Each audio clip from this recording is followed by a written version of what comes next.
Hi everyone, welcome back to my channel. I hope you guys are well. Today I'm doing a reaction video to a new online series called Blue Therapy, which has just launched this month in the UK on YouTube.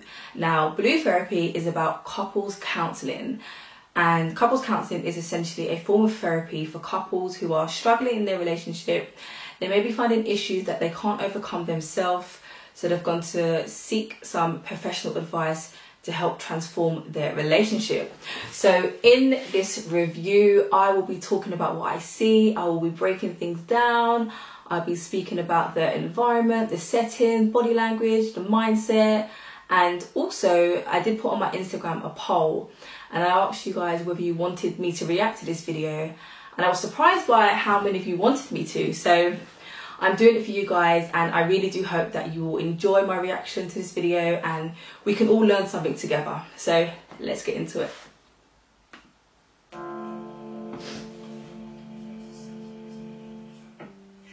Oh God, myself and my boyfriend have been going through a lot lately.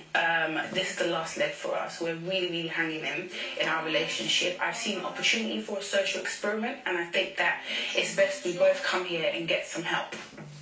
You made me wanna know. I've been with my partner for 3 years now. Just like everyone else, we've had our ups and downs, you know, things happen. But coming to therapy with a camera for some social experiment, that's just, it's a red flag, to be fair. And now, like, she knows my perspective on this. I prefer we go to a church and we sit down with a pastor in a corner. But, you know, us getting to this extent where we're actually here for a social experiment, it's just, it doesn't make sense. I think it's going to go south. Like, I'm 90% sure, but at the end of the day, I'll just say, look, I told you so. Okay, so we have two couples, Choma and Paul, and they said that it's a social experiment. So it'll be very interesting to see what this experiment will entail and how this experiment will unfold. Now, comments on so far. So Choma has said that their relationship is on their last legs, and so they're seeking counselling because they want professional help, because she needs help right now. So as you can tell, she is in desperate need. She wants someone to help her with her relationship, which is why she's come to therapy. So her mindset seems very open and very optimistic about what therapy will entail. However, Paul now, he seems very fixed in his mindset. He seems very closed in his mindset. He's already said he doesn't believe in it. He already said, you know, being on camera is red flags for him. He would prefer to go to church, and he's already got the approach of, I told you so, essentially. So he's already entered this social experiment with a very fixated mind, and he seems very closed off. However, this may change, because when you get into a therapy room, it's a whole nother situation. It's a whole new atmosphere. So it'll be very interesting to see how Paul changes throughout the time in therapy. One thing I do like that Paul said actually was he normalized that couples go through difficulties. Now, in today's society, social media, people love to glamorize the perfect relationship, the perfect lifestyle. But with this show and these couples, they're normalizing that not all relationships are perfect, which we all know, but it's nice to actually see this on a social media platform such as YouTube.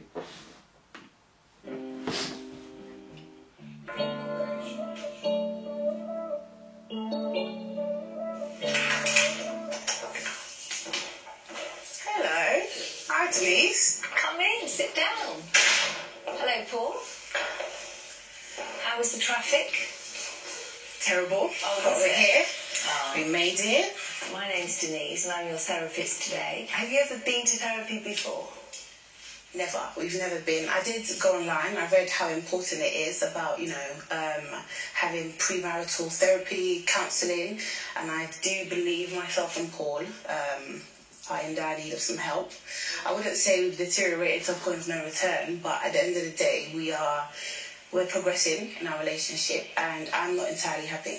Okay. So, Paul, thank you for joining us. Have you got any idea of what expectations you are looking to get out of this therapy session? I have no idea. I'm curious to find out. Okay, that's great. Well, it's... Okay, so they've just entered the therapy room. They've met the therapist. She seems very nice, very bubbly, very open. Paul did smile when he went in there, so it shows that he's warming up a bit. Choma has said that she's done her research. She knows kind of what she's getting herself into. She knows that her relationship is essentially on their last legs and she wants help.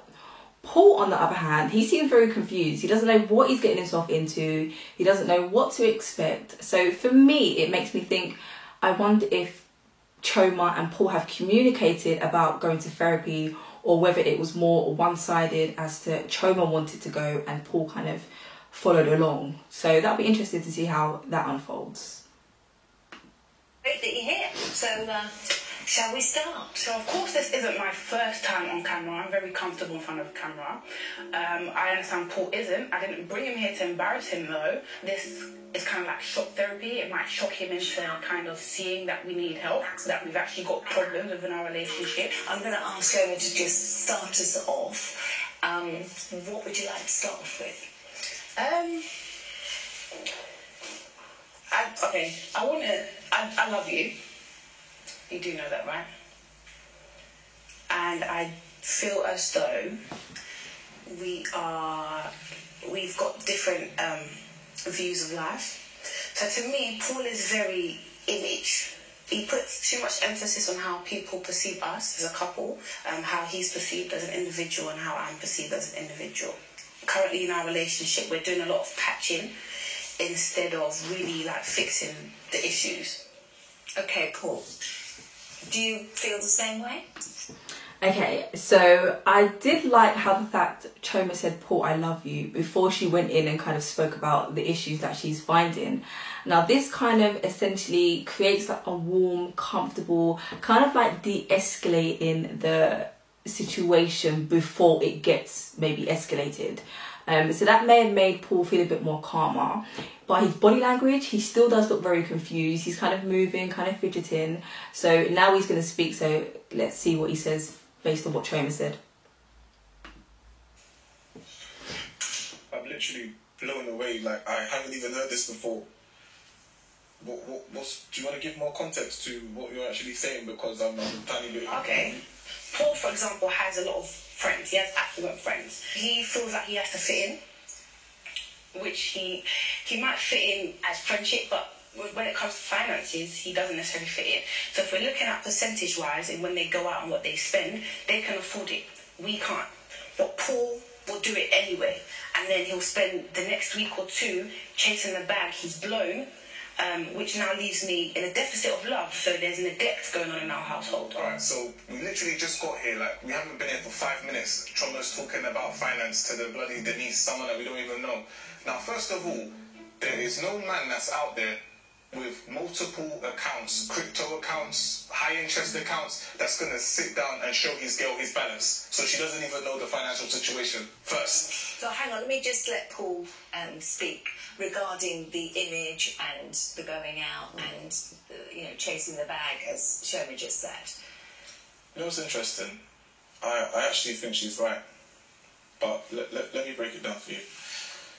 I'm happy and I'm humble enough to be the brokest man in a room full of millionaires. Do you know why?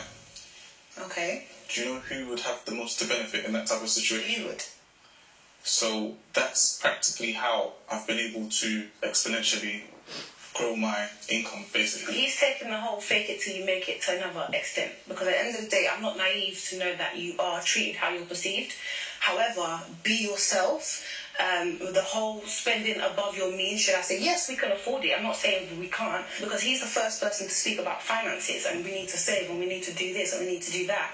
But as much as, I purchase nice things, Paul does a lot of the spending. And in the past, we've had situations where he's invested and there's been no returns. So I don't feel like I need to suffer at the expense of his investing and putting himself in positions to get deals when not all the time it works out. And we're together. Do you know what I mean? We're in a relationship. We're not business partners. So I'm suffering for nothing. So Choma has been very vocal, which is really good. She's been able to express herself and how she feels. She's mentioned about feeling neglected when it comes to love, and she's also spoken about money and how money seems to be getting in between their relationship, with Paul wanting to be very money orientated based on his job, but then also neglecting Choma in the process of doing this. Now, this shows that maybe Paul needs to balance his time and kind of balance how he's spending time with work and with his relationship, essentially. Do you feel that it's an equal situation? She just said she's suffering for nothing. Okay. So am I nothing? That's not what I said. It's like your comprehension. This is why we're here, because anytime I bring up at home, he dismisses it. Yeah. Okay, you're not comprehending. Good point that Choma made. So commonly with couples, they will try to solve issues at home before they go to counselling. And Choma has just said that whenever she tries to talk to Paul at home, he is very dismissive. So this is really important, and I think Paul should really take note, in the sense where Choma said, you know, she's tried to discuss these issues at home, but you've been very dismissive. So I hope that as time goes by, Paul becomes a bit more open and a bit more expressive in how he feels in relation to this. See, I've literally just explained it. Yeah. Okay, look. Out of everything I said, you got that bit. Like, Paul's... He takes what he wants to take, he hears what he wants to hear, and he sees what he wants to see. I'm not dismissing it right now, right? We're having a conversation. You know, I don't know you from anywhere, but you're here. Let's have a conversation, right? So when we first started dating, she was happy with, you know, the drive, the ambition, you know, me taking, you know, calculated risk here and there and gaining rewards. She's the first person to come and, you know, say, oh, congratulations, babe, let's celebrate together. But then I've actually kept the same energy, and now it seems like she doesn't really have the same energy. So who is the person that's falling off? Okay, so in other words, I'm a hater.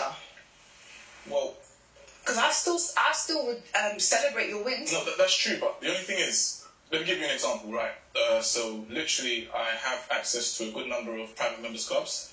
This is through the clients of mine. I train high net worth individuals, you know, celebrities, you name it. Now, with these membership clubs, obviously it's not everyone that's, you know, invited.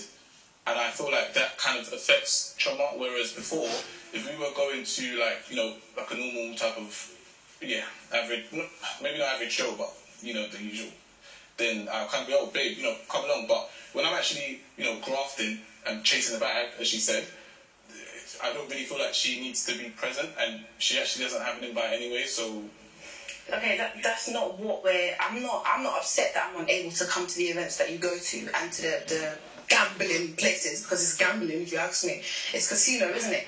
So the clubs you guys are going to and the money you're spending, some of it is gambling, all right? Because everything he likes to say is constructive. Clubbing is not constructive. It's not beneficial to our relationship or to him. Even places like that, he places too much emphasis on how they look at him. So you're out here doing the most, buying so many bottles, paying 10k for tables, and it doesn't make sense. I'm at home being neglected. When he comes home, he goes back to work. So my point is, you're putting too much emphasis on the way they see you. Why is that? You're supposed to be impressing me, not them. So the type of people that I deal with, they're on another level, to be fair. They're high net worth and they work really hard for themselves. Now, for me to be able to kind of be that act of service for them, you can imagine how hard I have to work. If they're calling you, you need to answer. If they're sending you a message, whether it's a text or WhatsApp, listen, you need to be on point. I'm able to give them that service.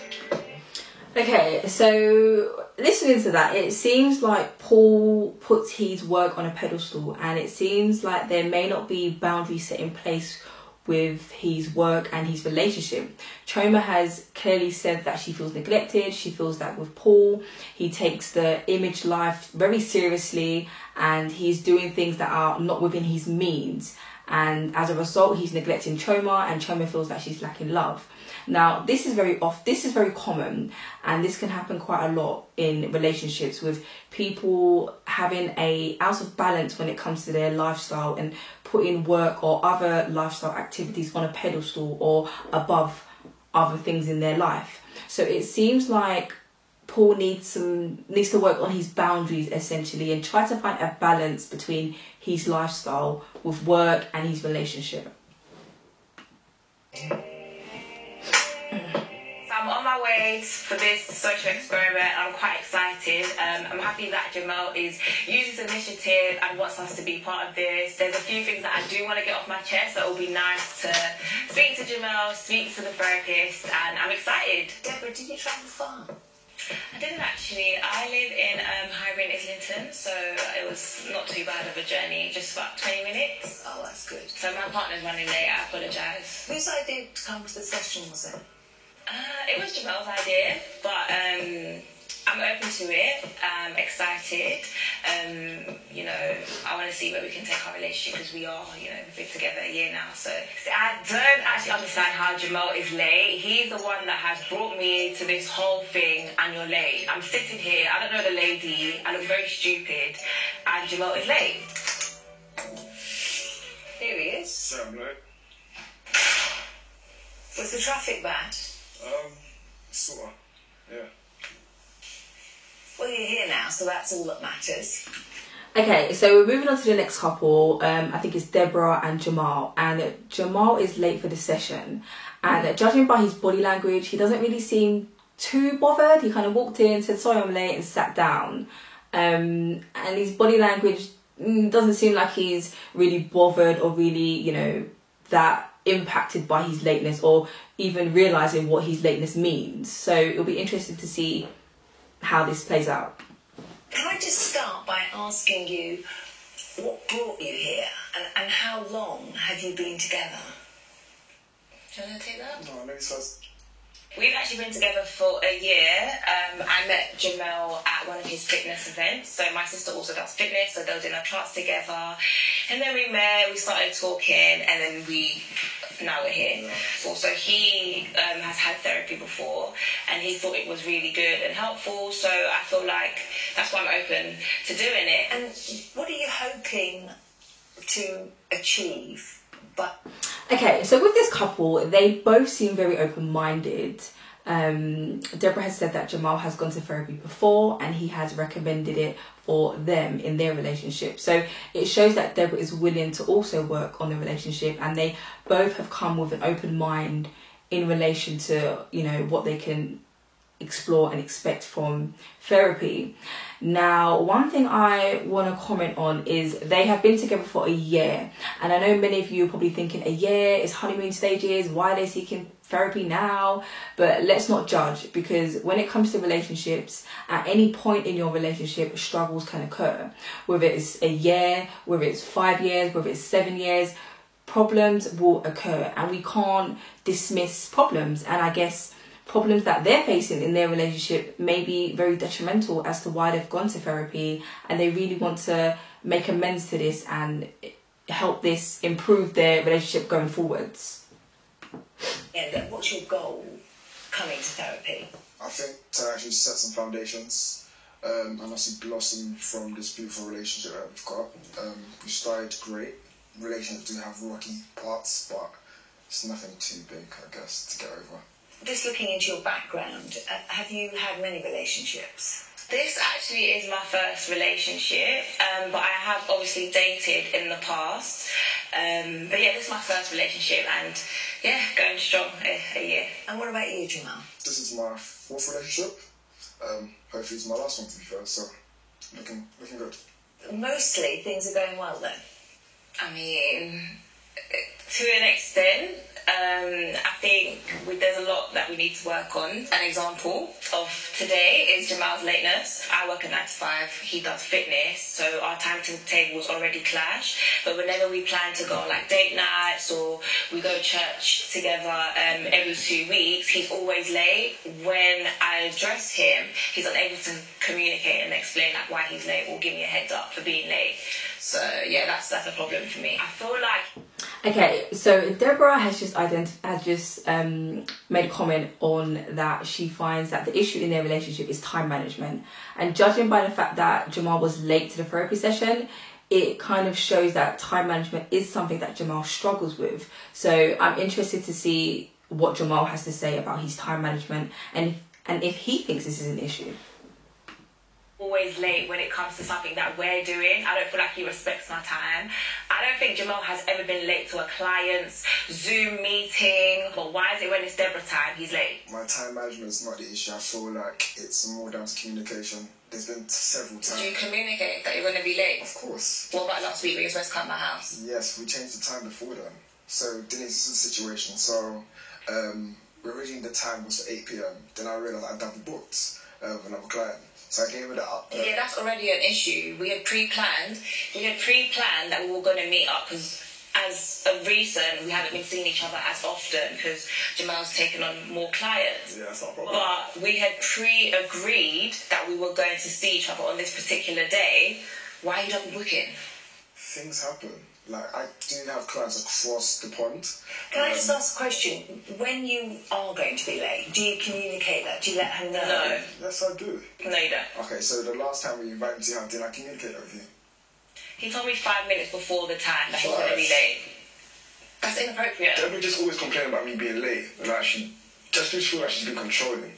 Like, she doesn't take consideration of my time, where I'm coming from, what I'm doing before. She just wants to set the time they expect him to get there. They ain't gonna run. Just for the record, how would you like him to change? I don't think I like. Okay, so Jamal has just said one thing that I want to comment on. So he said he feels that Deborah is being controlling, and he does communicate with her when he's going to be late, or he does communicate with her about his time management. Now, the fact that he said that he feels that Deborah is being controlling, it makes me think about the 4 previous relationships that Jamal's been in, and whether he's been in controlling relationships as to why he now believes that Deborah is also a controlling person, and as to why he wants to go to therapy with Deborah and set some foundations. Maybe in his past relationship, setting foundations he may have struggled with. So he's been I feel like they've both been very open, and I feel like this couple will do quite well in the social experiment because they're very open to speaking about how they feel, and they're very expressive also. So that's a good sign. His drive, and that's kind of why we're together. My point is, there needs to be a balance. I'm happy for you to grind. I'm happy for you to do all the things you do. But again, we're in a relationship. The problem with you is you think we're business partners. We're not. I need love as well. Do you know what I mean? Like, I've got a business, I work, but I still feed you, I still love on you, but I don't get, it's not reciprocated. So hang on, Paul, do you feel that you're giving as good as you get in the love stakes? Well, to be fair, I thought I did, but now I'm thinking to myself, like, does she trust, do you trust me? What? Yes or no? I do trust you. Okay. If you trust me and you trust my judgment, and you know that between the both of us, we both got ourselves to the position where we are, which is a better position than we were in, why would you not continue to trust the process? Because you've eradicated the whole love aspect of our relationship. I'm a woman, I'm not wood. Do you understand? Like, I've got a heart. Now, this is the problem that I have with women, right? Like, for example, with Trauma and I, when we first started, she knows I'm hardworking. I was doing X, Y, Z, what I had to do, okay? Everything was fine. She was happy I've got a hard-working guy. Okay, hug, kiss. Okay, cool. Nowadays, when I'm coming back late, the same person's complaining, asking me where am I coming from. And I'm thinking, what? Fair enough, I don't work overtime and I'm doing other things on a different level, but I'm the same person, so why would you question it? Can I just ask, what's the last loving thing you did for Denise? Yeah, Denise. Look, we're not going to play the whole turn each other against each other. When's the last time you bought flowers? Look, forget about all of that. Let's get down to what it is now. Just to briefly go over this, right? As far as I understand, you've been called, or employed rather, to basically help us in our relationship to get better, right? Okay. So, how do you think you're doing so far? Okay, first, don't be rude. Okay, as I said, Paul has already entered the therapy room very dismissive. His body language he's been quite confused, quite closed, and the fact now that he's trying to turn things on the therapist is actually quite rude on his part. And I guess therapy is all about learning, therapy is about exploring, but it's important to be mindful of your mannerism. Now, it's clear that Paul just does not understand why he's in therapy, what he's in therapy for, and that's possibly the reason why he's asking the therapist questions about herself, essentially, to kind of take the the heat off him and kind of put it on the therapist? Question. That's uncalled for. It's a genuine question. Okay, I can answer that, Shema, don't worry. The fact is that I'm here to enable you to see through the fog that may be there at the moment. I'm not here to give you an answer. I'm just helping you discover what's going on. Okay. What's your success rate in terms of like couples that have been to your therapy sessions and have gone on to get married? Well, I think you've already done your research. I did research and I found out that a lot of people gave you good reviews. A lot of them have actually gone on to get married. A lot of them have resolved their situation. Be open-minded. I feel like people get results from you if they're open-minded. Babe, she didn't answer the question. What's your success rate? I need percentages. I deal with figures. I'm afraid I don't. Okay, Paul, I understand that he's confused, he doesn't know what he's in for, but he needs to just be mindful of his behaviour. He doesn't need to click at a therapist. He doesn't need to kind of be quite rude within his demeanour. It also shows one thing, that possibly Choma and Paul have not communicated about this social experiment and about going to therapy, because Choma knows the reviews about the therapist, but Paul has no idea about the reviews. So they clearly haven't communicated on this. I work in figures, I work in people, and when people come back, it's because they're seeing results. So as far as I'm concerned, things are working. So if we came back to your session, that means it's working. Well, you sign up for a certain number of sessions, and then we discuss whether you need to do... So there's more than one?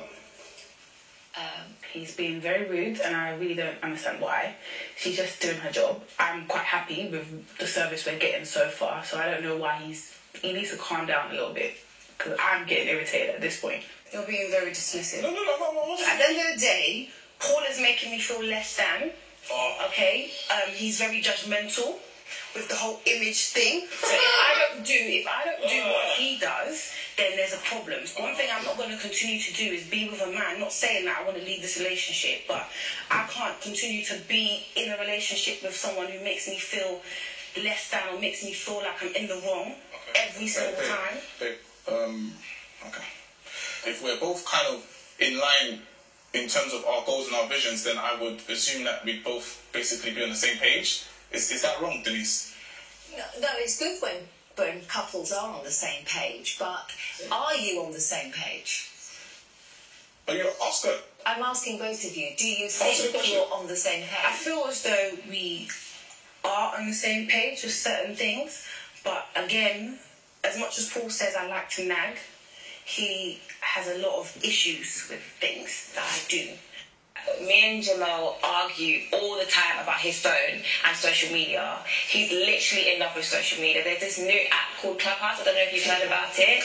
This guy loves the app so much. I actually wish the app was not invented. I would call Jamal after a long day and we haven't spoken for a whole day, and he has Clubhouse in the background. Like, he'd literally call me on his MacBook so that he can have Clubhouse in the background, and then we'll have a separate conversation. Like, that's just too much. How does that make you feel when you've got Clubhouse going and you're on the phone as well? I mean, if I haven't spoken to you all day, like, am I not important? Like, you know that I go bed early, so I'm literally going to take 20 minutes of your time. Do you get what I mean? Yeah. But he has to have Clubhouse in the background. He has to be on stage. Everyone has to hear Jamal's voice. Like, it's really not that deep. I don't know what it is. I don't know if it's that he's craving female attention. I'm not giving him enough attention.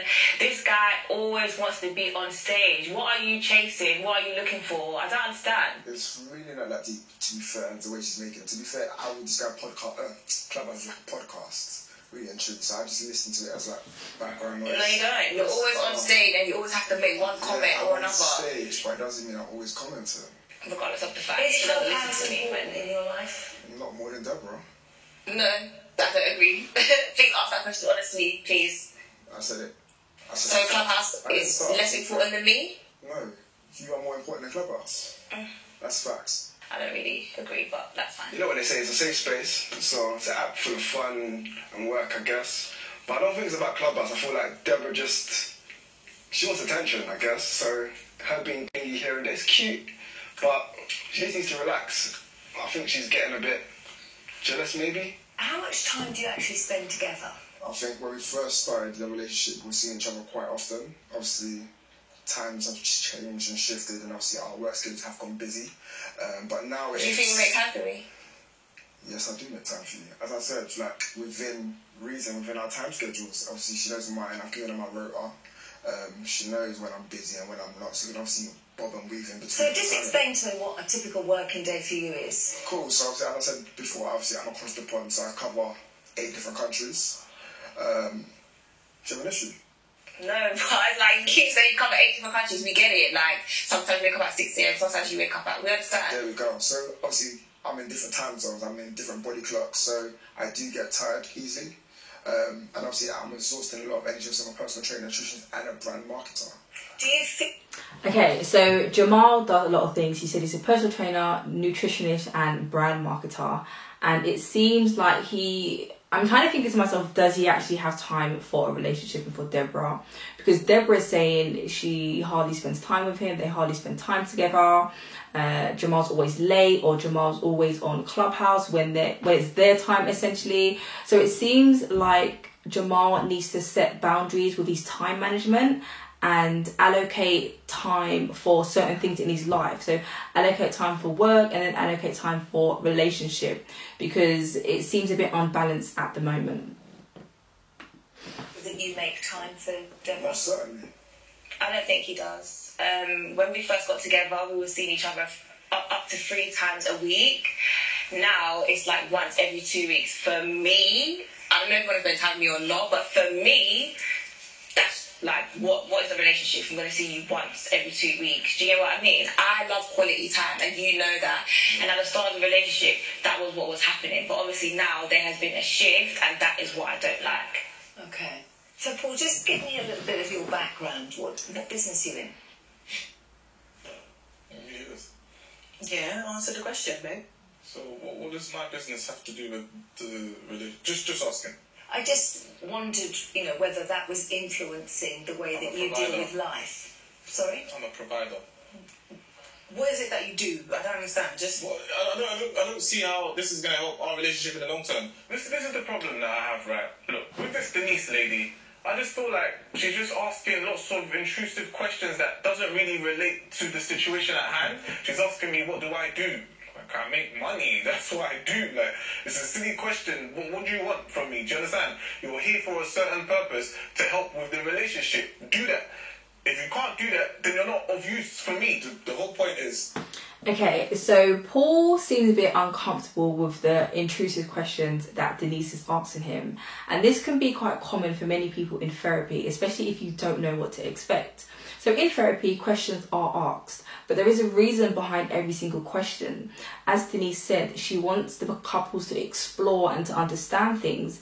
And so if the couples are not being vocal, which Paul is not being quite vocal, Denise will ask questions. So it's important for Paul to just kind of open his mind and be a bit more optimistic in relation to what he's getting himself in for. He's here, right? And I got her here. We've been together for 3 years. You got me here. No, well, not here specifically, but I mean, in terms of the journey, we've been together for a long time. I've managed to sustain our relationship financially, if that's the question you're asking. No, I wasn't. I was simply wondering what motivated you and how you work together. Without telling you too much, I literally work with high net worth individuals, influencers, celebrities, you name it. Provide them with basically nutrition as well as fitness. I also run an IT business, which I work with potentially really influencers, brands. Yeah, more of the upscale basically. So you're a very busy man. I am. Even if there's nothing to do, Paul will tell his friends he's doing, I've just done something. No, you haven't. Like, chill, relax. Like, you're not busy 24/7. Even the busiest person has time, Paul. And do you do anything together? Any, hobbies that you do together? Aside from on our laptops in the same room, maybe. When we started dating, we used to like the same music. He was more fun. Now I don't even know who's sitting next to me, to be honest. And how do you feel? I think that's BS. Mm-hmm. It's BS. Look, music. I'm a Burna Boy fan. You used to be, but now I still like Burna Boy. Wizkid. Like, that doesn't make sense. If you like something, just stick to, you know. First of all, you've changed, babe. You didn't like what you liked 5 years ago. I know that because of the food, simply the food that you eat. Okay, so people change. I still like Burna Boy, but I prefer Wizkid. It doesn't mean that it has to be your way. So it seems like with this couple, growth is an issue. I feel like they may be on different pages and their growth may be on different pages. They've both said you don't like what you used to like, you like this now, and they're both kind of battling in relation to what the previous person used to like or used to do. And I feel like I hope that with therapy they can both get on the same page and both really understand each other and where they're going. One of the things that Denise asked was, you know, what do you do together? What hobbies do you do? And they can answer it, you know. One thing that Choma said was being on their laptops in the same room. Now, that's not doing anything together. So it shows that within their relationship, there is a lack of communication and there is a lack of essential pleasure activities such as hobbies. Problem with you, like, if it's not your way, it's the highway. No, this is the problem with you. You don't keep the same energy. Do you understand? When we first started dating, you know what type of energy I was on. Do you understand? You know the frequency that I was taking us to. Okay, answer the question she asked us. What do we do together aside from work that is meaningful? Is that what you said? Let me tell you what we do, right? Every 28 days, we have a couples review, right? Oh, so how the couples review works is we basically, you know, go over our individual and collective plans, goals, targets, and we kind of, you know, make like a checkbox type of situation, and we mark stuff off, help each other out with whatever it is that we need help with, and it's worked basically in our relationship. It hasn't worked. So as I said before, obviously, nice five, fitness guy, yeah? Okay, well, fitness instructor, brand manager, because he hates when I have to say it properly, all of that. So I have meetings all day, and so sometimes when Jamel messages me, I can't message him back as soon as. So his timetable, I'll say, it's more flexible than mine. I would message Jamel, and then he would message me back, and then, you know, I wouldn't respond in another 2 hours. And I know this guy's on his phone, like I literally saw him on Instagram, but because I had taken ages, because I was busy to message him, he would basically be matching my messages and take another 2 hours to message me. That is so childish. That is very, is that not childish? Sorry, I'm being childish. Is that not childish? Do you or do you not match my messages? You're assuming that I do that. Oh wait, hold on. Did I not see you on Instagram earlier that day that I messaged you? I double texted you and said, sorry, did you not see my message? Did I not? Yeah, so that means you're managing my Instagram. No, that's not. What I'm trying to say is, you match my messages. It's very childish. Okay, cool. So why didn't you respond to me for 2 hours? I'm busy with clients. I'm not. No, because you said I have a timetable, and yes, I do. Yeah. You wasn't with a client at that time. Yes, I was. Okay. Like, it's ridiculous. So childish. Like, if Max's mother was doing something, he would just admit it's not that serious. Let's do comparisons. Max. Okay, it seems a bit controlling.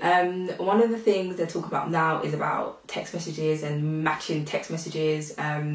Deborah has said that she has Jamal's timetable, and I'm just wondering, comment in the comment box actually, would you give your partner your work timetable? And I'm just kind of questioning as to why Jamal feels the need to give Deborah his timetable. You know, if he's working, if Deborah knows he has flexible hours in his work, then essentially should she not just be comfortable with that and accept that he's working, and you know, when he can reply, he can reply.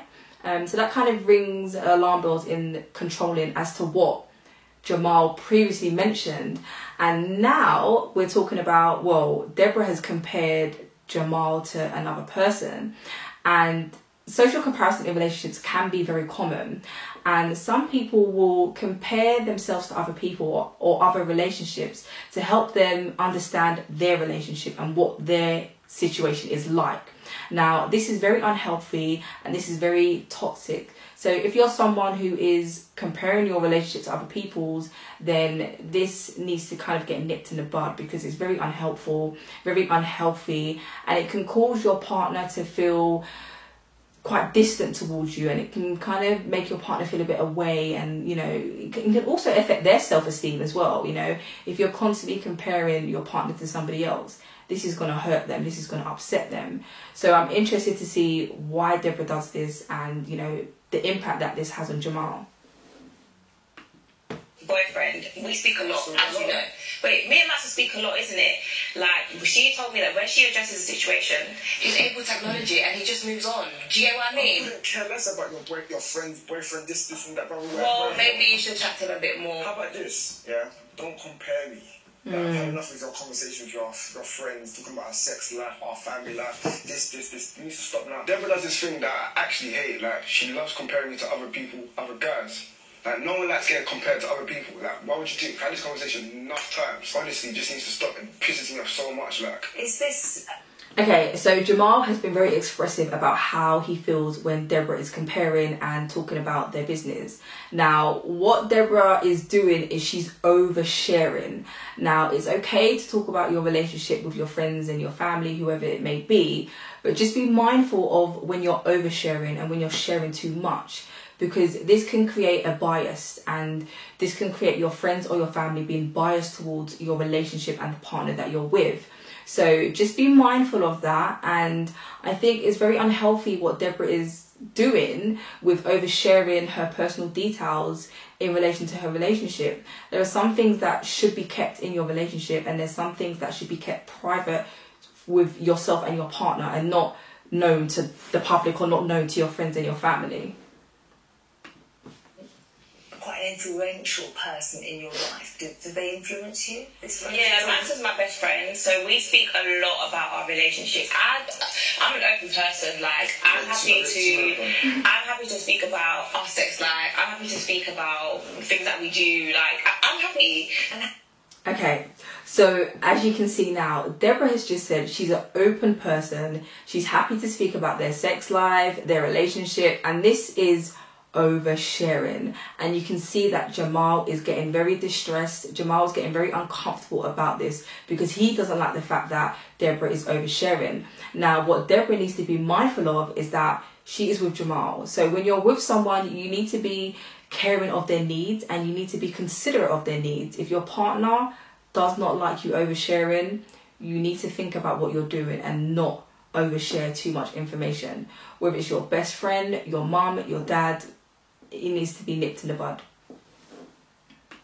Does that make you feel knowing that she's talking to this friend of it hers? just sounds like my girlfriend's a chatty patty. I don't like girls that just be speaking too much. Like, I hear she's your friend, but when it comes to situations that's about myself, especially my family life, and then you're talking about... Family life? Yeah, family life. What's that about family? Yeah, so let me just put some context into it. So she spoke about a situation between me and my mother. Oh my gosh. We've had a bit... Are you actually going to bring up that situation Yeah, here? I'm going to bring it back up. Okay. So yeah, me and my mum, we have a bit of a, what did I say, here and there relationship sort of thing. So she's gone to her friend Mansa, and just told her about the situation. I'm thinking it has nothing to do with your friend. I wasn't telling her, Denise, I wasn't telling her about the situation. I was just telling her how it was affecting me and Jamel. That's what I was saying. And what advice did she give you? She just said, like, that you're moving out soon. You know, it's just general chit-chat. Like, why do you care about what conversation with Mansa? About general chit-chat. Am I just... It's genuine chit-chat. You just need to understand that. Am I... Oh, I need to shake her down. Okay, that's childish. I literally do not see an issue with telling my best friend about my relationship. Like, it's what girls do. It's what we do. It's how we like to communicate. We like to share with our besties. Like, Mansa likes to hear my stories and I like to hear hers. I think Jamel probably has an issue with it because he's not acting right. If he was doing the most now, he knew that I was happy with his behaviour, then maybe he wouldn't mind me telling Mansa. So, in this checkup, are you both, as they say, on the same page? We're on the same page as we've been. We're always on the same page because all Paul cares about is if our finances have grown, if our savings has grown. Aside from that, if we're still arguing, nothing changes. Do you understand? If it's the point that I'm cleaning up the whole damn house, as well as having a 9 to 5 and a business, nothing's changed. He doesn't have an input in personal stuff. It's just about work. So if it was about working, then I understand, yeah, the Right, so tell me, Paul, before you got involved with Shoma, how did you run your household? Well, obviously, everything was self-sustainable, self-managed. However, at the end of the day, I think the question that you should be asking Choma is if she is getting into a relationship with a person like myself, I don't want to say bring it to the table, but What am I bringing to the table? I'm not saying that you don't bring anything to the table. I'm saying you need to let her know that there's certain things that are expected when she's receiving, you know, a certain frequency. Okay, so first of all, I contribute to the bills. I'm doing my own. I take care of myself. Of course, he buys me things, but I'm going out to shop for myself. I'm also taking care of the home and him. Yeah, he might do most of the finance, but I'm bringing a lot to your life, and without me, you will be in deficit, you will be lacking some things, okay? Let's not get confused. I work, okay? Paul does not finance me completely. Does that make sense? Yes, he earns significantly more than I do, but he doesn't finance me, all right? So if you're talking about me becoming a housewife, clearly, because you're talking about finances and me bringing something to the table, what's wrong with being a housewife? Was that the... Okay, so with Choma and Paul, I'm sensing a bit of power play. Now, power play is when someone who is earning more or financially earning more, such as Paul, they feel that they can dictate in a relationship. And by what Choma said that she thinks that Paul wants her to be a housewife, it's showing that maybe Paul is doing this power play figured role where because he earns a lot and he's bringing, like he said, money to the table, he can now dictate how he wants Choma to behave or the type of person he wants Choma to be. And this is quite dangerous and can be very detrimental to the relationship because, as Choma said, you know, they're not business partners, they're in a relationship, they're couples. So Paul just needs to be a bit more mindful as to his behaviour and his mannerism and not think that he can take work and bring work into his relationship, because it seems like there's no balance there, there's no boundaries there. And then also on top of that, because he's earning more, he feels that he can also dictate. We had when we first met. It's a genuine question. I don't want to be a housewife. There's nothing wrong with it, but I don't want to be a housewife. I have a choice. Does that make sense? If I wanted to be a housewife, I would have become a housewife. That's what you keep pushing for me to do. That's not what I want to do, babe. Okay. Okay? Denise. He used to clean his own house and change his sheets and cook for himself. We just moved in together 6 months ago, and all of a sudden that has now become my duty and mine alone. Bearing in mind, both of us are busy. Now, with myself, I'm an earner. Do you understand? I will go out and I will come back and I'm bringing the bacon for real. Do you understand? If that's the case, and I'm able to provide for the both of us and kids in the future, from now, why would she stress herself being out, trying to earn the same thing that I already have? Sit down. Let's figure out something. I would have come home with a check and say, babe, how should we invest this? And See, that's exactly what I mean by power play. Paul has said he goes to work, he brings back a significant amount of money, and he wants Choma to sit down, sit down and talk to him about how they can invest the money.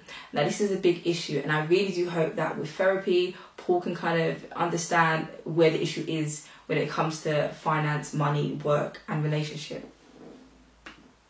Did you notice that things had changed once Choma moved in? In terms of how I behave. you became lazy. No. Let's not be toxic, babe. Look, this is what it is, right? How can I put this?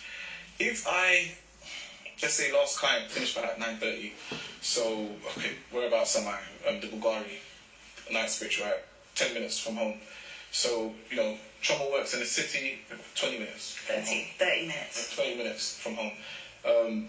So if she gets home, she finishes at 5 roughly, and she's home roughly, maybe not 5:30, no traffic over there, maybe 6, and I get home 9:30. Have you made a plan? Don't you think it's a bit practical to kind of consider that your partner may be coming home? But wait, this is for you, Denise. Do you think that I can understand what you're saying, and there does seem to be a few hours to spare. However, no. Tell her. No, I'm not here to tell anyone, just so you understand. I'm here to listen. You just agreed with what I said. No, it's not a case of agreeing. I said I understand. No, but just the way therapy works is you two discuss things, and I'm an intermediate. So I don't... That's not what's happening. What's happening is, if she comes up with a point, you're quick to say, yeah, Paul, what do you think about it? And then when you clearly agree with me on something, you're not asking her the same question. Right. What's going on? So can I just say, bear with me, the reason I go to you with a question is because you're not being vocal. Showmat is being very vocal. You're being vocal now, but the reason I was bringing everything back to you was because you weren't being vocal. And it's great to hear that now you have got things to say, because that's why we're here, is it not? What the hell? Like, are you trying to gang up on me on something? I'm paying for your service. You should serve it equally. Do you understand? Like, make it make sense. It's interesting to see the way that you both react. Can you see that you're reacting to each other? Yeah, it's like every time I say something, he always has a rebuttal. Like, you never acknowledge what you do. You're late, you're childish, you take 2 hours to respond to my messages, and you have an issue with the conversation that I have with my friends. How would you like him to change in the way that he deals with you? What would you like to see different? Okay, I would like Jamel to actually listen to me when I speak, for one. I would like you to take accountability and try and fix the things that I point out, because it's small things, it's very tiny, and I thought that we could move past it if you just accept the fact that sometimes you can be childish, yeah, and sometimes you're late. That's it. Is there anything that you would respond to with regards to certainly, I Deborah? feel like just do not compare me. Like, no one likes to be compared. How would you like if I compared you to one of my best friends? Well, if you were behaving, then maybe I would be comparing you to other people. Are you my mum? There's things that you do that I don't like, and I just want to seek advice from my friends. So it seems like with Deborah, she's kind of comparing because she's not happy in a relationship. She kind of says, you know, if you were behaving, then I wouldn't need to compare. Now, using the terminology behaving, I'm quite confused as to why she feels her partner needs to behave. And it raises a question as to, has he not been behaving? Hence why she feels that she needs to go to her friends to talk about his behaviour and what he's doing, because she can't speak to him about this. When she told me what her boyfriend's doing, it's even raising the bar even higher, because you can do that too. So your friend has a boyfriend that you compare. Do you compare? We're of the same age range. Her boyfriend is about his age as well. There's certain things that he's doing for her, like taking her out weekly, you know, buying her gifts, all these sort of things. I'm going to look at my relationship as well and evaluate it. Exactly. So, as I said at the beginning, when people socially compare themselves to other people, it's because they want to make sense of their situation. And Deb has just said she compares herself to her friend and their relationship, and then looks at her relationship and kind of sets the bar higher for her partner.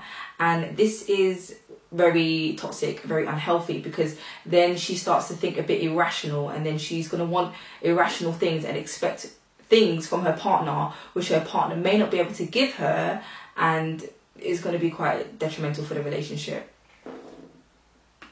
That's it, and I'm just bringing it to Jamel, and hopefully he can work on it. It's not that. What I really like about Mansa's boyfriend is that he's proactive. He doesn't have to be told what to do. If Mansa wants gifts, if Mansa wants a meal, he's already on it before she has to say, and Jamel really needs to take a leaf out of his book. Does Jamel ever buy you gifts? Ask her. I mean, at the beginning of the relationship, in fact, before we got together, actually, he did buy me gifts. But now it's definitely dropped. I don't really get much. Even like with flowers or like chocolate, you know. Is that a problem for you? Yeah, 100%. I love gifts, and that's just like my love language, and Jamel knows that. So at the start of the relationship, me and Jamel went on so many dates. He was treating me like a princess. We were going out on dates, he was buying me gifts, you know, we were spending a lot of quality time together. But now, Jamel is the complete opposite. He's completely fallen off, and it's like he doesn't care. Like, Deborah's love language is a bit confusing sometimes. Me personally, I think it's wishy-washy. Like, 1 minute it's giving gifts, next minute it's quality time. Like, I understand it can be both of them at the same time, but one thing is always outweighing the other. I don't mind it, but I'd rather like go towards the quality time right now, obviously because of my personal things I'm doing. Okay, we've come to the end of episode 1, and I think, you know what, I think this show is absolutely amazing. I love what the couples are bringing to therapy, because they're showing that, as I said in the beginning, couples have difficulties, couples have issues, and it's really highlighting that, you know, relationships are not perfect. And these are situations that many people are going through today. So many people could actually learn from, you know, what these couples are bringing to therapy, and see if they can also maybe seek therapy or maybe reflect on their behaviours. Now, let me know how you found episode 1 in the comment section, and I look forward to doing more reactions to more of Blue Therapy seasons. Take care. Bye.